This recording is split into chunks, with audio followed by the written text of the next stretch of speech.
நம்ம செய்திகளை கடந்து வருவோம். கடந்த வாரத்தில்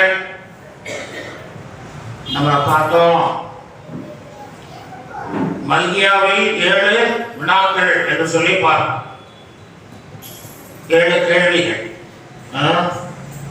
மக்கள் ஜனங்கள் கத்திரத்துல கேள்வி கேட்கிறதை பார்த்தோம். ஆண்டவர் சொல்லுகிற பதில்களையும் நம்ம பார்த்தோம். 7 கேள்விகளில் 3 கேள்விகளை பார்த்தோம். எங்களை எப்படி சிநேகித்தீர்? இது முதல் கேள்வி. ஆண்டவர் மனிதனை உண்டாக்கி ஆண்டவர் சொன்னார், நான் அவங்கள உண்டாக்குனேன், உங்களுக்கு சுவாசத்தை கொடுத்தேன், உங்களுக்காக நான் உலகத்தை நான் சிரித்து ஆண்டு கொள்ள செய்தேன், உங்களை நான் நேசிக்காமல் இதெல்லாம் எப்படி வந்திருக்கோம் கேட்கிறேன். யாக்கோபை சிநேகித்தனே, ஏசாவை வெறுத்தேன், அவன் பாழா போயிட்டான், சீர்கட்டு போயிட்டான், அவனை போல இருக்காதீங்க, சீர்கட்ட பிள்ளைகளை திரும்பங்கள் உங்களை குணமாக்குவேன்னு சொன்னான். இரண்டாவது, உமது நாமத்தை எதனாலே அசட்டை பண்ணினோம் என்று மக்கள் கேட்கிறாங்க. ஆண்டவர் சொல்றாரு, என்னை நீங்க சனம் பண்ணல என்று ஆண்டவர் சொல்லுகிறார் என்று சொல்லி நம்ம பார்க்கணும். ஆண்டவர் என்ன பண்ணணும், ஆண்டவர் என்ன செய்யறாங்க, அவங்க எதனால அசுத்தம் பண்ணணுங்கிறாங்க. ஆண்டவர் என்ன சொல்றாரு, அசுத்தமான அப்பத்தை படைக்கிறீர்கள், நசல் கொண்டதை படைக்கிறீர்கள், கால் ஊனமானதை கொண்டு வருகிறீர்கள் என்று ஆண்டவர். இது மனுஷன் கூட அதெல்லாம் ஏற்றுக்கொள்ள மாட்டான். நான் எப்படி ஏற்றுக்கொள்வேன், எனக்கு கனம் பண்ணலன்ற. ஆகவே ஆண்டவரை கனம் பண்ணுகிற நல்ல காணிக்கைகளை கத்தர் கொடுக்கணும். மூணாவது, பின்ன ஏன் ஒருவனை படைத்தார் என்று சொல்லி நம்ம கேள்விக்கு பதில் என்ன சொன்னார் கத்தர், தேவ பக்தி உள்ள சந்ததியை திரும்படி தானே. தேவ பக்தி உள்ள சந்ததி பூமியில பெருகணும், அதற்காகத்தான் நான் ஒருவனை உண்டாக்குனேன் சொல்ல. நாலாவது நம்ம கடந்து வருவோம், எதினாலே கர்த்தரை வருத்தப்படுத்துகிறோம். மல்கியா 2:17, உங்கள் வார்த்தையினாலே வருத்தப்படுத்துகிறீர்கள், ஆனாலும் எதினாலே அவரை வருத்தப்படுத்துகிறோம் என்கிறீர்கள். இப்படி கேட்கிறாங்க. இப்படி மக்கள் எதினாலே அவங்களை வருத்தப்படுத்தணும் அப்படின்னு கேட்கறதுக்கு ஆண்டவர் என்ன சொன்னாரு, பொல்லாப்பை செய்கிறவன் எவனும் கர்த்தரின் பார்வைக்கு நல்லவன் என்று சொல்லுகிறீர்கள். நல்லவன் என்று கர்த்தர் சொல்றாராம். இவங்க சொல்றாங்க, பொல்லாப்பை செய்கிறவன் கர்த்தருக்கு நல்லவன் என்று நல்லவனாக இருக்கிறான், அப்படி செய்கிறவர்கள் மேல பிரியமா இருக்கிறார் ஆண்டவரே. ஆண்டவர் நியாயம் செய்கிறது இல்லை, நீதி செய்யறது இல்லை, ரொம்ப மோசமான காரியங்களை செய்யறாரு என்று மக்கள் சொல்றாங்க. ஆண்டவர் செய்யறது இல்லை, பொல்லாப்பை செய்யறவர் கூட சேர்த்துக்கிறாங்க. அந்த பொல்லாத மக்கள் இருப்பாங்க பார்த்தீங்களா, அவங்கள சேர்த்துக்கிறாங்க. துன்மார்க்கம் கூட சேர்த்துக்கிறாங்க. சத்துக்களோட கூட சேர்ந்து அவங்கள நல்லா வைக்கிறாங்க. இந்த சங்கீதம் 73:3 கூட என்ன சொல்றாரு, அந்த ஆசாம் சங்கீதக்காரன் என்ன சொல்றாரு, துன்மார்க்கரின் வாழ்வு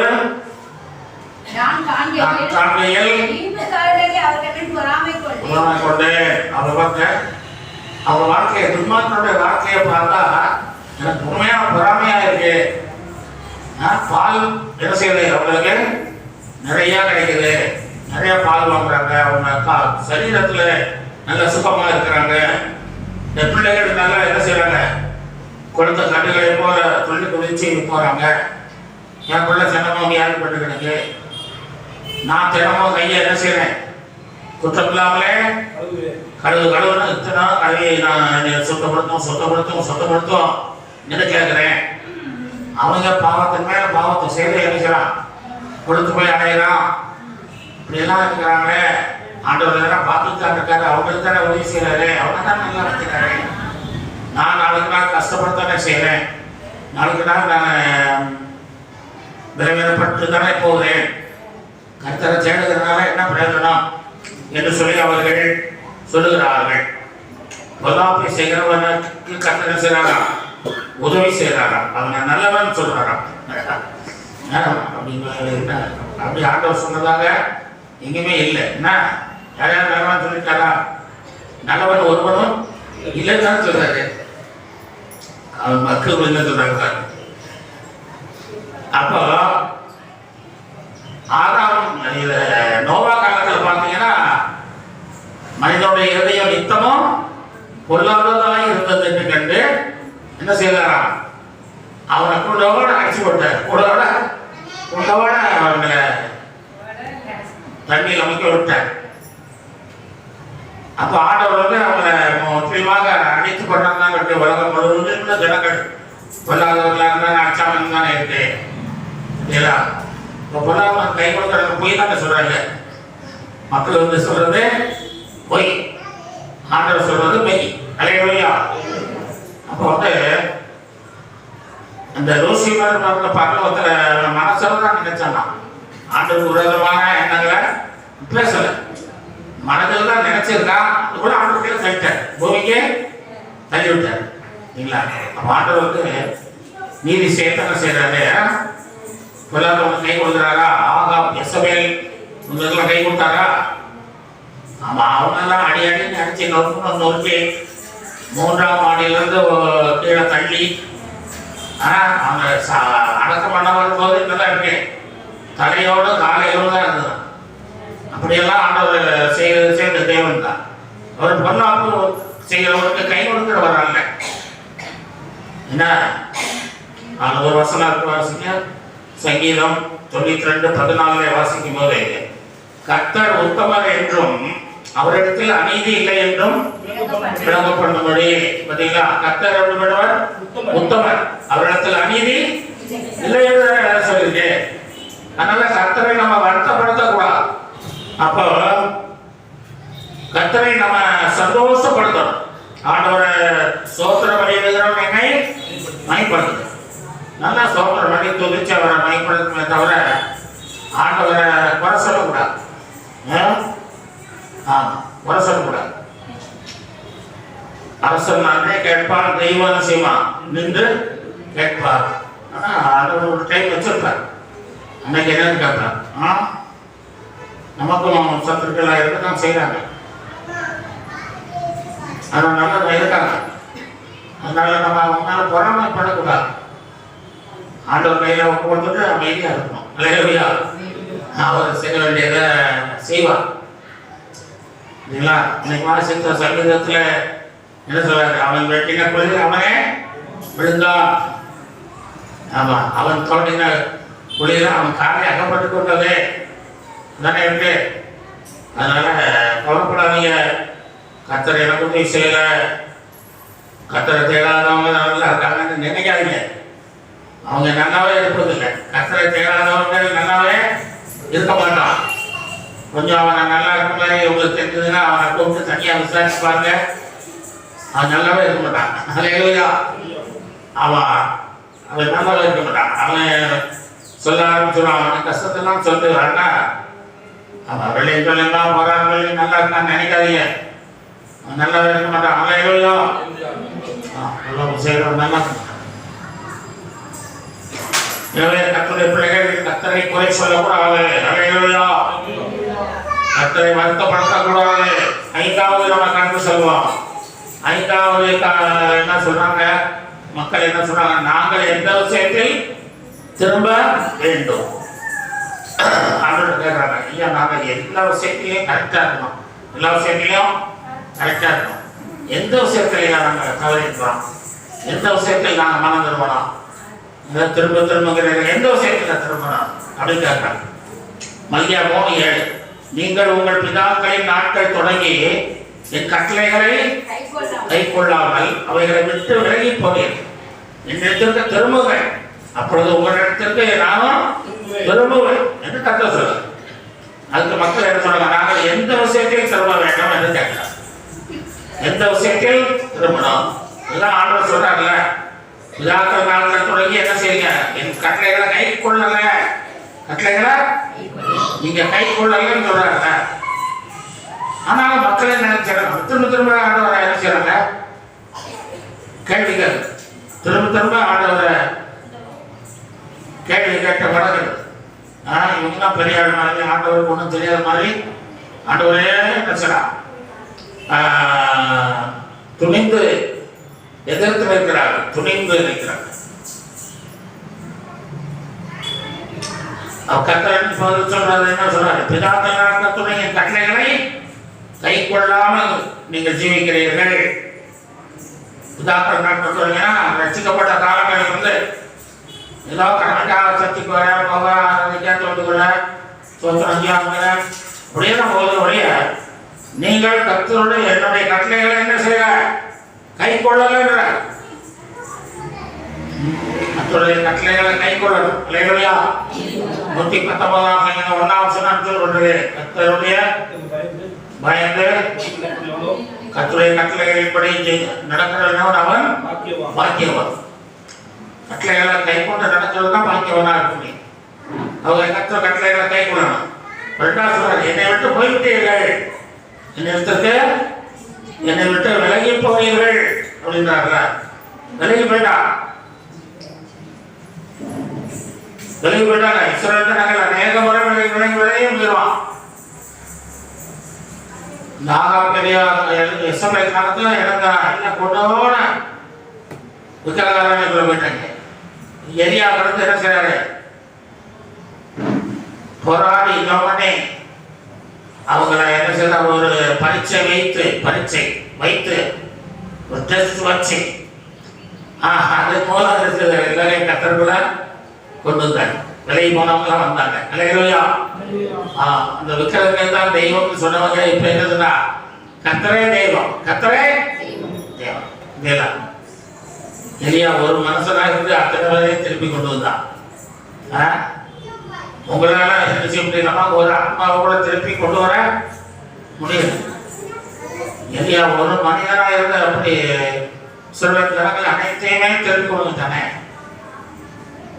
அப்ப நீங்கள் என்ன செய்யணும்? ஆண்டவர்கிட்ட நல்ல வரங்களை கேட்கணும், வல்லமைகளை கேட்கணும்.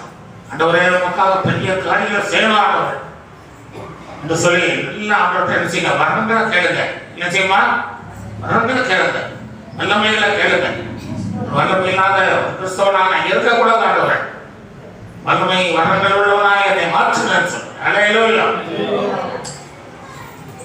அப்புறம் எளிமையா 4:1 என்ன சொல்றாரு? 4:1 இஸ்ரவேலே, நீ திரும்புகிறதற்கு மனதா இருந்தால் என்னிடத்தில் திரும்பு என்று கர்த்தர் சொல்லுகிறார். நீ உன் அருவருப்புகளை என் பார்வையில் அகற்றிவிட்டால் இனி அடைந்து தெரிய மாட்டாய். அலையிலோயா என்று சொல்கிறார். ஆகவே கர்த்தரிடத்தில் திருமணம். யாருக்கு திருமணம்? கர்த்தருடைய திருமணம். ஒரு வார்த்தைக்கு கை கொள்ளணும். அவரை விட்டு நம்ம விலகி போகக்கூடாது. தினமும் குடும்பம் பண்ணணும், தினமும் பைபிள் படிக்கணும், தினமும் ஆராதனை குடும்ப ஆராதனை நடக்கணும், தினமும் நம்ம அழிந்து வர ஜனங்களுக்காக, தேசங்களுக்காக, சபைக்காக, ஊழியர்களுக்காக ஜெபிக்கணும். எவ்வளோ பொறுப்புகளை ஆண்டவர் எனக்கு கொடுத்துருக்கேன். இல்லையா? ரட்சிக்கப்பட்டவர்களுக்கு நிறைய பொறுப்புகளை கொடுக்குறேன். அதை நிறைவேற்றணும். ஆனால் பாட்டில் நம்ம படிக்கிறோம், என்னை நம்பி அவர் தந்த பொறுப்பதனை அவர் வரும் வரை காத்துக் கொள்வேன். என்னை நம்பி அவர் தந்த பொறுப்பதனை அவர் வரும் வரை காத்துக் கொள்வேன்.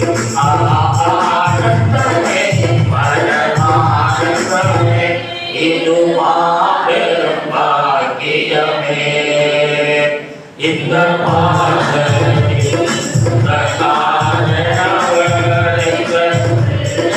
சொந்தமானார். இந்த பாதத்தில் உள்ளத்தில் சொந்தமானார். அவருடைய வார்த்தைகளை நம்ம கை கொள்ளணும். ஏசாயா 54:1 செய்கிறோம்.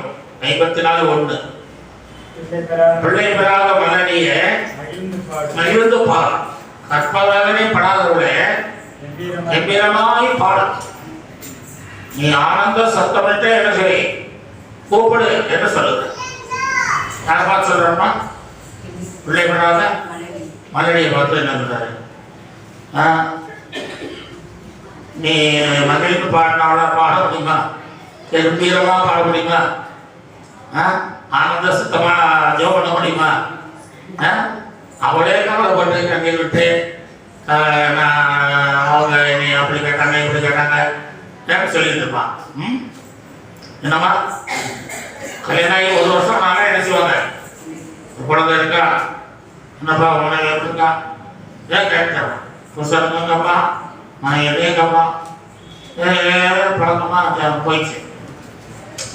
எங்க பேரை கேட்கறான், எங்க பேர் அமரியா, எங்க பேர் கல்யாணம் ஆச்சுல அவங்கள்ட்ட கேட்கறான், நீங்க எப்போ குழந்தை எடுத்து தருவீங்க, எப்போ குழந்தை வரும் அப்படிதான். அப்போ சின்ன பையன் கூட எதிர்பார்க்க அப்படிங்களா? அப்போ பெண்கள் விரும்பத்தானே செய்வாங்க. அப்போ ஆயிரமான ஜனங்கள் குழந்தைக்காக காத்திருக்காங்க. ஆண்டவனுக்கு சொல்றாரு அவரோட கண்ணீரோட வேதனையோட இருக்கான் பல ஆண்டுகள குழந்தை இல்லாம. இவர் என்ன பண்றாரு? என்ன சொல்றாரு? நீ மகிழ்ந்து பாடு, கம்பீரமா பாடு, ஆனந்த சத்தமாக கூப்பிடு. அப்படின்னா இதெல்லாம் நடக்கிற காரியமா? ஏன் ஆண்டவர் அப்படி சொல்றாங்கன்னா 53ஆம் அதிகாரத்துல அவர் பாடுபட்டிருக்கிறார். அல்லேலூயா. உனக்காக நான் பாடுபட்டேன், உனக்காக அடிக்கப்பட்டேன், உனக்காக நொறுக்கப்பட்டேன், உனக்காக சிலுவை சுமந்தேன், உனக்காக ரத்தம் சொந்தேன், 3 நாளிலே தொந்தரேன். அதனால நீ என்ன செய்? மகிழ்ந்து பாடு. உனக்கு ரட்சிப்பை சம்பாதித்து கொடுத்திருக்கிறேன், உனக்கு வேண்டிய ஆசீர்வாதங்களை தான் சிலுவையில சம்பாதித்து கொடுத்திருக்கிறேன், நோய்களை எல்லாம் சுமந்திருக்கிறேன், பாவங்கள் சாபங்களை எல்லாம் நான் என்ன செய்யறேன்? சுமந்து முடிச்சுட்டேன். எல்லாம் முடிந்தது, எல்லாம் முடிந்தது. அதனால நீ என்ன செய்? குழந்தை இல்லையே, வேலை இல்லையே, இன்னும் உயர்வு வரலையே, மேன்மை வரலையே, இன்னும் வியாதி சோமாலையே, இன்னும் கஷ்டப்படுறனே, இன்னும் பாடுபடுறனே என்று சொல்லிக்கிட்டு இருக்காங்க. நீ மகிழ்ந்து பாடு, கர்த்தரை ஆராதனை பண்ணு, சோதனை பண்ணு, துதி பண்ணு, ஆவியில் இருந்து ஆராதனை பண்ணு. அப்ப என்ன நடக்கும்? 54:1 என்ன வாசிக்கிறோம்? மைந்து பாடு, கற்பவ பிள்ளை வாசி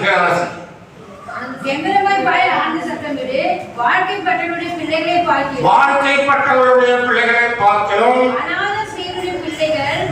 அதிகம் என்று கர்த்தர் சொல்கிறார். பிள்ளைகள் அதிகமாக உனக்கு தருவேன், நீ ஒரு பிள்ளைகள் கவலைப்படாத இல்லை, பல நிறைய பிள்ளைகள் தருவேன், நிறைய பிள்ளைகளோட தருவேன் என்று ஆண்டவர் சொல்லுகிறார். அந்தாள் ஒரு பிள்ளைக்காக ஆண்டோட வந்தான். என்ன ஆண்டவர் இந்த ஆண்டவர் சொன்ன மாதிரி ஆராதனை பண்ணான். சேனைகளின் கர்த்தாவே ஒரு பேர் வைக்கிறான். என்ன பேரு? பாருங்க, அவன் குழந்தைகள் என்ன செய்யலாம்? எந்த ஆண்டவரே ஒரு குழந்தையை தான் மாட்டேன் அப்படின்னு சொன்னா, சேனைகளின் கர்த்தாவே அப்படின்னு ஆராதனை பண்ண ஆரம்பிச்சான். துதித்து பாடி ஆராதனை பண்ணிட்டு பிறகுதான் அழுதா. என்ன செய்யறாமா? கடைசியாக அழுதா. ஆண்டவர் அவளை அரவணைக்கு ஒரு குழந்தை சுரம் கொடுத்தார். 6 குழந்தைகள் கொடுத்தார். இல்லையா? இந்த ஏசாயா 54:13 கூட வாசிங்கன்னா பிள்ளைகள் எல்லாம் கர்த்தரால் முதல் வசனத்தில் மரடிக்கிறாரு. 13ஆம் வசனத்துல உன் பிள்ளைகள் எல்லாரும், உன் பிள்ளைகள் எல்லாரும். அப்ப பல நிறைய பிள்ளைகளை கொடுத்துறாரா? சோகாசில ஒருத்தர் 5 வருஷம் ஸ்டாண்டர்ட் 5 வருஷம் இருந்தார். அது குழந்தை 12 வருஷம் குழந்தை இல்லை. அப்போ ஒருத்தர் சொல்லி அவங்க ஜெபம் பண்ணுவோம், உங்களுக்கு குழந்தை கிடைக்கும், சர்ச்சுக்கு வாங்கன்னு கொடுத்தோம். சர்ச்சுக்கு 1 வருஷம் வந்தார். அந்த நல்ல வசனத்தெல்லாம் கை கொண்டார். சொல்றதெல்லாம் கேட்டு கீழ்படுவார். கீழ்படுத்தி அவர் மனைவியெல்லாம் ஞாபகம் எடுத்துட்டாங்க. எடுத்துட்டாங்க. சர்ச்சில் ஒரு தேவை, அதுக்கு சொல்றது கூட 40,000 கொடுத்துட்டார். எவ்வளோ கொடுத்தாருன்னா 40,000 கொடுத்துட்டார். பாருங்க, ரசிக்கப்பட்ட ஆரம்பத்திலேயே கொடுத்துட்டார். இதெல்லாம் உற்சாகமாக இருந்தார். அப்போ ஆண்டவர் நமக்கு பிரசவத்தில் 3 குழந்தை. எத்தனை குழந்தை? 3 பிள்ளைகளை ஒரே பிரசவத்தில் கொடுத்துட்டார். அல்லேலூயா. ஆமாம். ஆகவே கடந்த நாட்கள் கூட நான் வீட்டு கூடத்தில் சொன்னேன், ஒரு முஸ்லீம் சகோதரனுக்கு ஆண்டவரை ஏற்றுக்கொண்டு வரும்போது ஆண்டவர் ஒரு நாள் தரிசனத்தில் பேசினாரா, நீ என்னை பின்பற்றி வா, உன்னை ஆசீர்வதிப்பேன், நீ ஊழியத்தை செய்யணும் அப்படின்னு முஸ்லீம் சகோதரனை பார்த்து. அப்போ அவன் சரின்னு சொல்லிட்டு ஆண்டவர்கிட்ட ஊழியத்துக்கு அவருக்கு ஏற்றுக்கொண்டு ஊழியம் தான் கொஞ்சம் செய்தார். அவர் மனைவிக்கு குழந்தை இல்லை. என்ன இல்லாமா குழந்தை இல்லை. அந்த மாதிரி ஒரு கட்டி வயிற்றுல வந்ததுன்னு சொல்லி ஆபரேஷன் செய்து அதை அகற்றும் போது அந்த கர்ப்பப்பையும் சேர்த்து எடுத்துட்டாங்க. கர்ப்பப்பையும் வெட்டப்பட்டுருச்சான். அதனால இனிமேல் வைக்க முடியாதுன்னு சொல்லி எடுத்துட்டாங்க.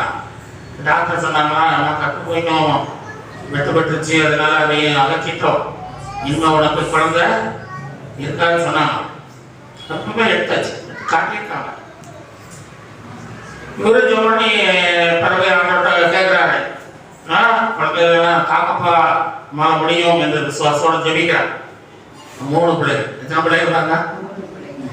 இதை போன வாரம் ஒருத்தர் வந்திருக்காரு. அவரே எடுத்து சொன்னார், உண்மையான சம்பவம் யாரு. அதான் பாருங்க, 3 குழந்தைகள் இருக்காங்க, கர்ப்பமே இல்லை. டாக்டர் அந்த டாக்டர் தான் போறாங்களா, அவரு என்ன வயதை வச்சுட்டு வந்து மறுபடியும் கட்டி வந்துருச்சான்னு கேட்டாரா. கட்டியெல்லாம் வரலையா, குட்டி வந்திருக்கு. குழந்தை வந்திருக்கியா, கர்த்தர் கொடுத்துருக்காரு. அவர் சொன்னபோது அவர் டெஸ்ட் பண்ணி பார்த்துட்டு, அவன் உண்மையா இருக்க, கற்பமையே நான் தானே இருக்கேன், எப்படியும் வந்து சொன்னது உங்க கர்த்தர் அதிசயங்களை கர்த்தரா இருக்கிறார் சொல்லி ஆச்சரியப்பட்டாங்க. அல்லேலூயா.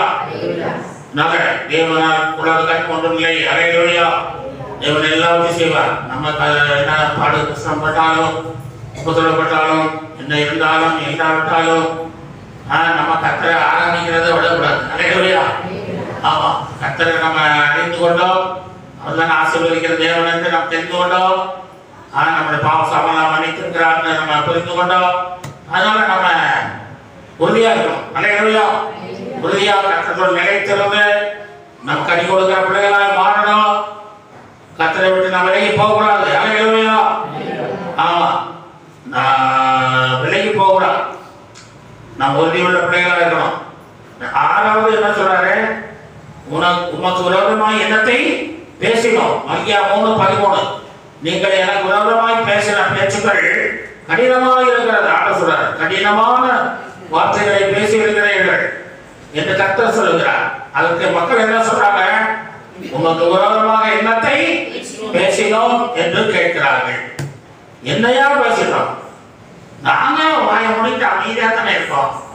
என்னையா பேசினோம்? ஒண்ணுமே பேசல. பிள்ளைகள் பேசுவாங்க, பேசுவாரு, மனைவி காப்பா என்ன பேசுங்க, ஒண்ணுமே பேச ஒண்ணுமே.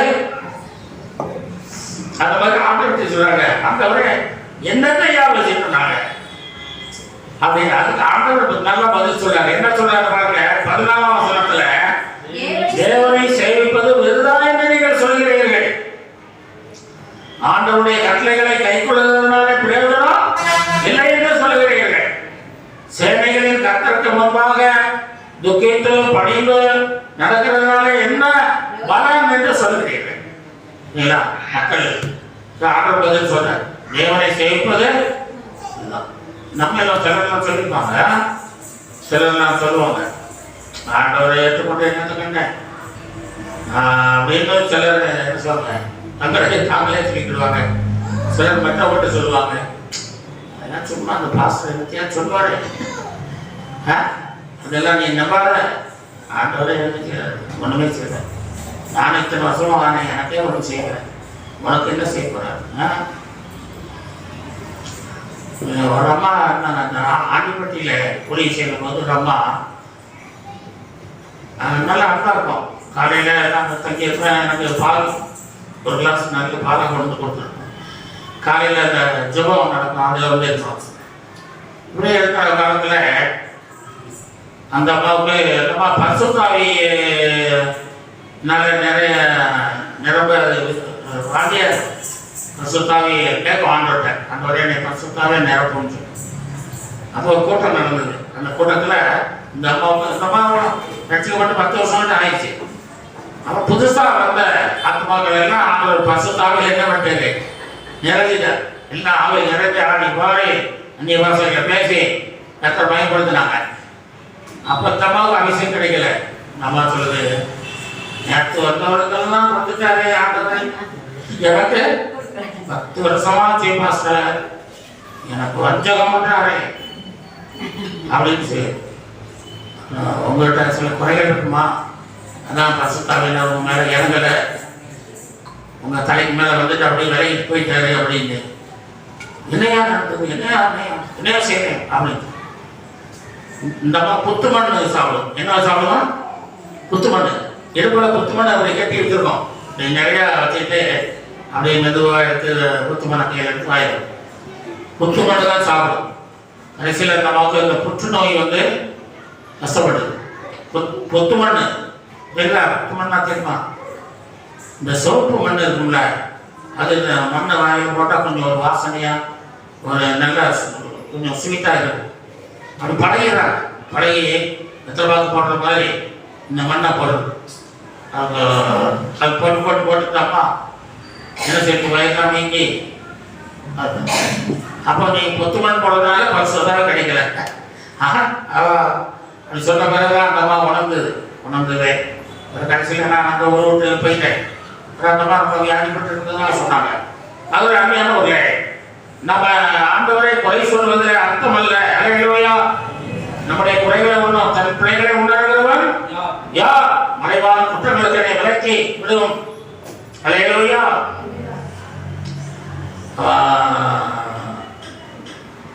நான் சொல்றேன், தேவனை சேர்ப்பது இதுதான் சொல்றீங்க. அவர் கட்டளைகளை கை கொள்றவன் என்ன பிரயோஜனம் சொல்றீங்க? துக்கிச்சு நடக்கிறதுனால என்ன பலன் சொல்றீங்க? ஆமா, உபவாசம் இருக்கிறதுனால என்ன பலன் சொல்றீங்க என்று ஆண்டவர் கேட்கிறார்.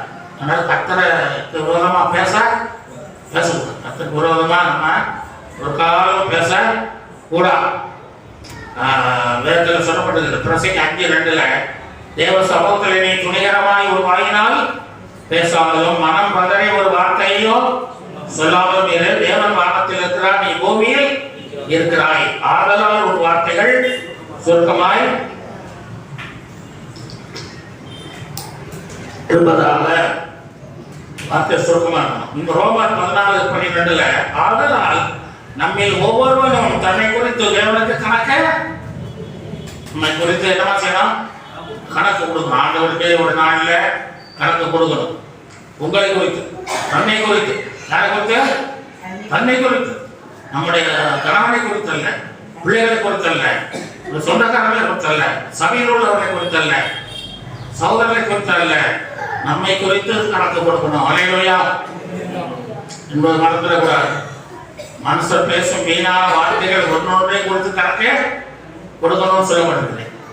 அதனால வீணா பேசக்கூடாது. அல்லேலூயா. ஆமா, வாயை மூடி இருக்கிறது நல்லது. வீணா கர்த்தருடைய சமூகத்தில் வீணா பேசக்கூடாது. கர்த்தருடைய சோதனை மட்டும்தான் செய்யணும். அல்லேலூயா.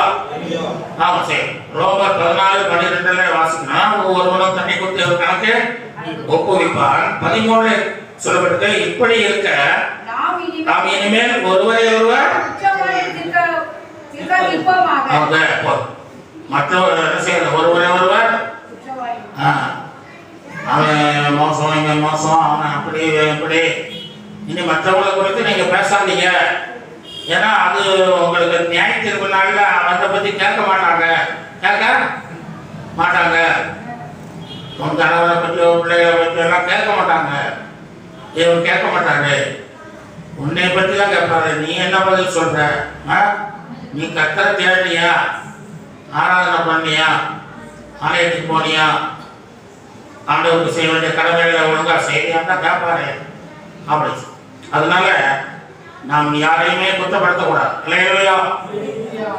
கடைசி 7வது நம்ம கடந்து சொல்வோம். மல்கியா 3:8 நம்ம வாசிக்கிறோம். எதில உண்மை வஞ்சித்தோம்னு மக்கள் கேட்கிறாங்க. அதுக்கு ஆண்டவர் சொல்றாரு, மனிதன் தேவனை வஞ்சிக்கலாமா? நீங்களோ என்னை வஞ்சிக்கிறீர்கள். எதிலே உண்மை வஞ்சித்தோம் என்கிறீர்கள். தசமபாகத்திலும் காணிக்கைகளிலும் தானே. சரியான விதத்துல வந்து நம்ம பிடிக்கிறார். பிடிக்கிறார். வந்துட்டா தசமபாக காணிக்கைக்கு வந்துட்டார் ஆண்டவர். அல்லேலூயா. வந்தார். அப்ப அது என்ன சொல்ற? 9வது வசனத்துல என்ன சொல்றாரு? நீங்கள் சபிக்கப்பட்டவர்கள். ஜனத்தாராகிய நீங்கள் என்னை வஞ்சித்தீர்கள்.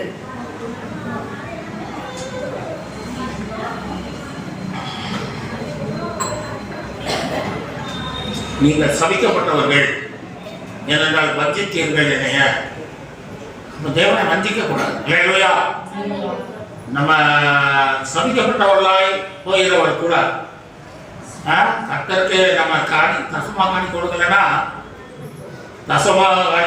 சாபம்னு சொல்லிட்டு சபிக்கிறார் ஆண்டவர். அதனால நம்ம குடும்பத்திலையும் சாபம் வரும், வேலையில சாபம் வரும், படிப்புல சாபம் வந்துடும், எல்லாம் சாபம் வந்துடும். அதனால ஆண்டவர் வந்து சிலுவையில நம்ம சாபத்தெல்லாம் சுமந்துட்டா. அதனால நீங்க என்ன செய்யணும், அந்த தசமா காணிக்கையில கர்த்தருக்கு உற்சாகமா செலுத்தும் போது சாபங்கள் வராது. அல்லேலூயா. சாபங்கள் எல்லாம் மாறிவிடும். இனி ஒரு சாபம் இருக்காது இந்த இடத்துல வாசிக்கிறோம். அல்லேலூயா. ஆமா, ஆகவே சாபங்கள் விலக கொடுக்கும்.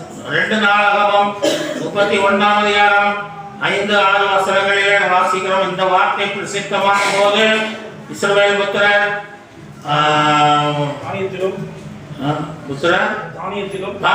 தானியத்திலும் திராட்சரசத்திலும் எண்ணெயிலும் தேனிலும் நிலத்தின் எல்லா வளத்திலும் முதற் பலன்களை திரளாய் கொண்டு வந்து சகலத்திலும் தசம பாகத்தை பரிபூர்ணமாய் கொடுத்தார்கள்.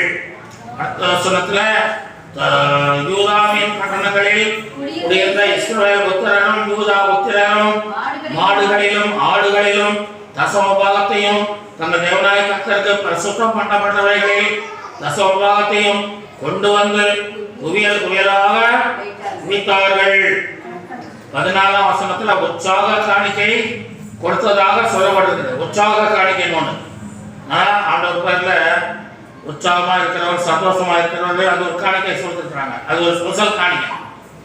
10ஆம் வசனத்துல இந்த காணிக்கையை கர்த்தருடைய ஆலயத்துக்கு கொண்டு வர தொடங்கின முதல் நாங்கள் சாப்பிட்டு திருப்தி அடைந்தோம், இன்னும் மிச்சமும் இருக்கிறது.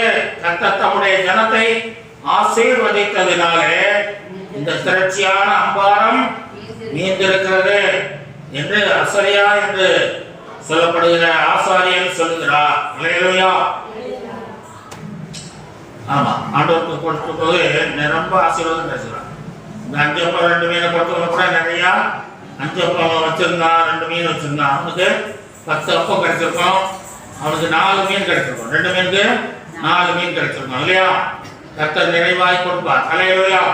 கர்த்தர் கொடுத்து யாரும் குறைந்து போனதில்லைங்க.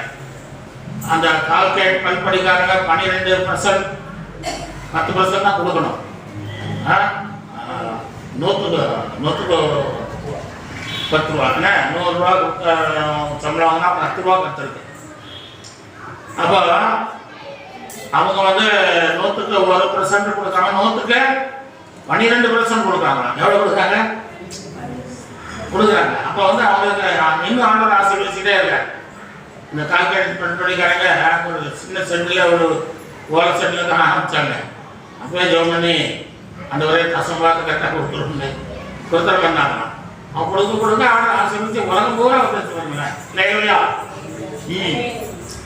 ஆண்டவர் ஒரு திராட்சை கொடியை எகிப்திலிருந்து கொண்டு வந்து வைத்தார், நாட்டினார். அது என்ன செய்தது? பூமி முழுவதும் வளர்ந்து பெருகி நிழல் கொடுத்து கனியும் கொடுத்ததுன்னு ஒரு வசனத்தில் இருக்கும். எகிப்திலிருந்து ஒரு கொடியை கொடுத்து வச்சாரா. அது மாதிரி தேவன் என்ன செய்யறாருன்னா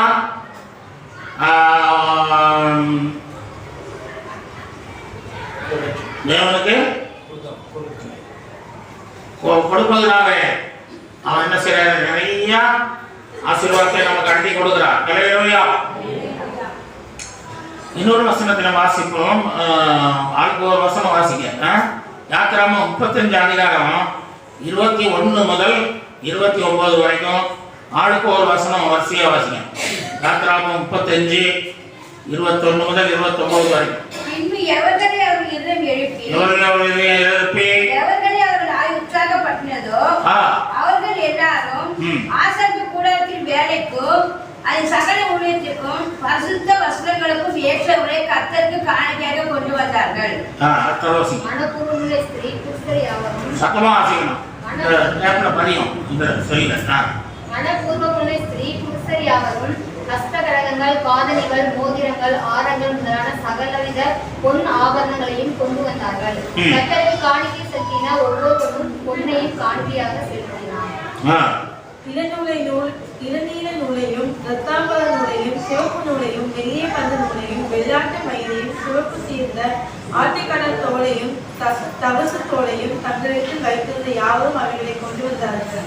வெள்ளியையும் வெண்கலத்தையும் கொண்டு யாவரும் அவைகளை கர்த்தருக்கு காணிக்கையாக கொண்டு வந்தார்கள். பற்பல வேலைகளுக்கு உதவும் சித்தி மரம் தகடு வைத்திருந்த யாவரும் அவைகளை கொண்டு வந்தார்கள். ஞான இருதயமுள்ள ஸ்திரீகள் எல்லாரும் தங்கள் கைகளினால் மூச்சுக்கு தங்கள் நூலையும் நூலையும் வெள்ளிய பஞ்சு நூலையும் கொண்டு வந்தார்கள். வாசிங்க. எந்த ஸ்திரீகளுடைய இருதயம் ஞான எழுப்புதல் அடைந்ததோ அவர்கள் எல்லாரும் வெள்ளாட்டு மயிரை தெரிந்தார்கள். ஸ்திரீகள் ஞான இருதயம் உள்ளவர்கள் என்று போட்டிருக்குது. அப்புறம் உற்சாகமான இருதயம் உள்ளவர்கள் எல்லாம் போட்டிருக்குது. அப்படி எல்லாரும் உற்சாகமா கத்திருக்கு அந்த ஆசிரியர் கூட வேலை கொடுக்குறாங்க. 29 வரைக்கும் வாசித்தீங்களா? பிரபுக்கள் ஏபோத்திலும் ஆர்ப்பரக்கத்திலும் அதிகம் கோமேலும் முதலிய ரத்னங்களையும் பரிமள வர்க்கங்களையும் விளக்கெண்ணையையும் அபிஷேக தைலத்துக்கு சுகந்தவர்க்க தூபத்துக்கும் வேண்டியவைகளையும் கொண்டு வந்தார்கள். செய்யப்படுவதை கர்த்தர் மோசேயை கொண்டு வேலைக்காரையும் கொண்டு வர இஸ்ரவேல் புத்திரருக்குள் தங்கள் இருதயத்தை உற்சாகமடைந்த புருஷர் யாவரும் கர்த்தருக்கு காணிக்கை மனப்பூர்வமாக கொண்டு வந்தார்கள். 29 வரைக்கும் அந்த வீட்டில் வாசிங்க. இப்படிலாம் கொடுத்துருக்காங்க பாருங்க ஆண்டவருக்கு.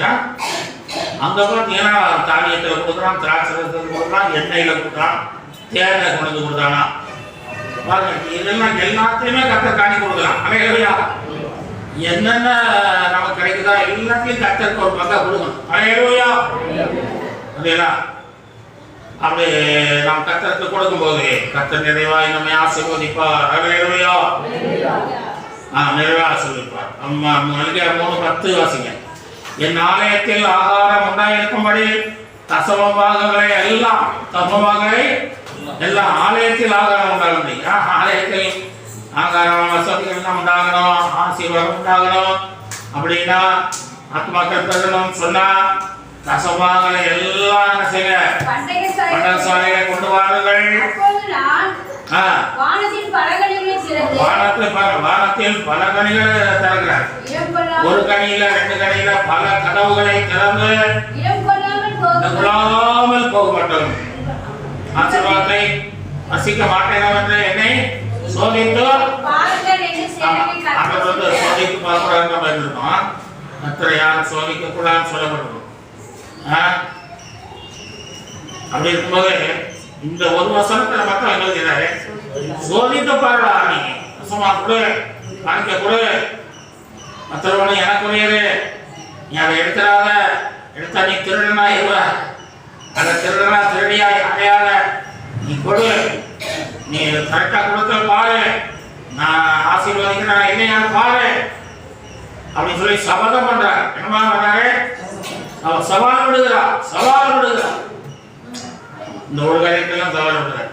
அதனால அதை நம்ம செய்யும்போது வானத்தில் பல ஆசீர்வாதங்கள் இருக்கு. அல்லேலூயா. நன்மையான இந்த ஈவும் வரங்களும் ஜோதியிலிருந்து இறங்கி வரணும். இறங்கி வந்தா தான் நமக்கு உலகத்தில் வாழ முடியும். அதனால நீங்க நல்லா ஜெபம் பண்ணுங்க. கர்த்தருக்கு கொடுக்க வேண்டியதை நல்லா பரிசீலனை பண்ணி என்ன செய்யுங்க, பிரித்து வச்சு கொடுங்க. கர்த்தர் நிச்சயம் ஆசீர்வதிக்கலைன்னா, ஐயா நான் 1 வருஷமா 2 வருஷமா கொடுத்துருக்கேன், என்ன ஆசீர்வதிக்கிறேன் அப்படின்னு ஏற்கனவே சொல்லுங்க. அல்லேலூயா. உங்களுக்காக நான் ஜெபிக்கிறேன். கர்த்தர் நிச்சயமா ஆசீர்வதிப்பார். அல்லேலூயா. ஆமா. ஆகவே யாக்கோபு போகும்போது ஆண்டவர் வண்டியில தரிசனமாகி அவங்களோட பேசி படுத்துக்கிற இடத்துல பேசுவார். அப்போ பேசும்போது அவன் ஆண்டவரே போகிற இடத்துல என்னை காத்து எனக்கு சுகமா போய் சேர்த்து எனக்கு நல்ல ஆதாரங்களை தந்து பங்குமிடம் தந்து என்னை சுகத்தோடு எங்கள் அப்பா வீட்டுக்கு கொண்டு வந்தேன்னா நான் என்ன செய்வேன்? எல்லாவற்றிலும் ஒரு தசமபாகம் பாருங்க. யாக்கோவுக்கு யார் சொன்னார் தசமபாகத்தை பற்றி? யாருமே சொல்லலை. ஆனால் கொடுக்குறாங்க தானே எல்லாம். அந்த ஒரு வெளிப்பாடு அவனுக்கு கிடைக்குது. அல்லேலூயா. தேவனுடைய ஒரு தரிசனங்கள் கிடைக்குது. ஆண்டவருக்கு கொடுக்கணுங்கிற ஒரு எண்ணம் வருது. ஆண்டவர் நம்ம இந்த உலகத்திலே உண்டாக்குனதுனால நம்ம அவருக்கு கொடுக்கணும். அது கடமை. பெற்றோர் நம்மை உண்டாக்கி வளர்த்துருக்காங்கன்னா அவங்களுக்கே செய்ய வேண்டியது கடமை. அதுபோல கர்த்தர் நம்மை உண்டாக்கி இருக்கிறார். அதனால அவருக்கு நம்முடைய சமூகத்தில் காணிக்கைகளோடும் பிரதானங்களில் கூலியோடும் பிரவேசித்த கர்த்தரை சொல்லப்பட்டது, ஆராதிங்கள் சொல்லப்பட்டது. அதனால கர்த்தர் நம்ம கொடுத்து ஆசீர்வாதத்தை பெற்றுக்கொள்வோம். கர்த்தர் நிச்சயமாக நம்ம ஆசீர்வாதம். 7 கேள்விகள் சொல்லுங்க. ஒருவனா சொல்லுங்க. எங்களை எப்படி சிநேகித்தீர்? முதல் கேள்வி. இரண்டாவது, உங்கள் நாமத்தை எதினாலே நாங்கள் அசட்டை பண்ணினோம் கேள்வி. மூணாவது கேள்வி, பின்ன ஏன் ஒருவனை படைத்தார் கேள்வி. நாலாவது, எதினாலே கர்த்தரை வருத்தப்படுத்தினோம். ஐந்தாவது கேள்வி என்னமா? ஐந்தாவது, எந்த விஷயத்தில் திரும்ப வேண்டும்? நாங்கள் எந்த விஷயத்தில் திரும்ப வேண்டும்? ஆறாவது, நமக்கு விரோதமாக எண்ணத்தை பேசினோம். ஏழாவது, எதிலே உண்மை வஞ்சித்தோம். கர்த்தர் தாமே இந்த செய்தி ஆசீர்வதிப்பார். நம்ம எழுந்திருப்போம்.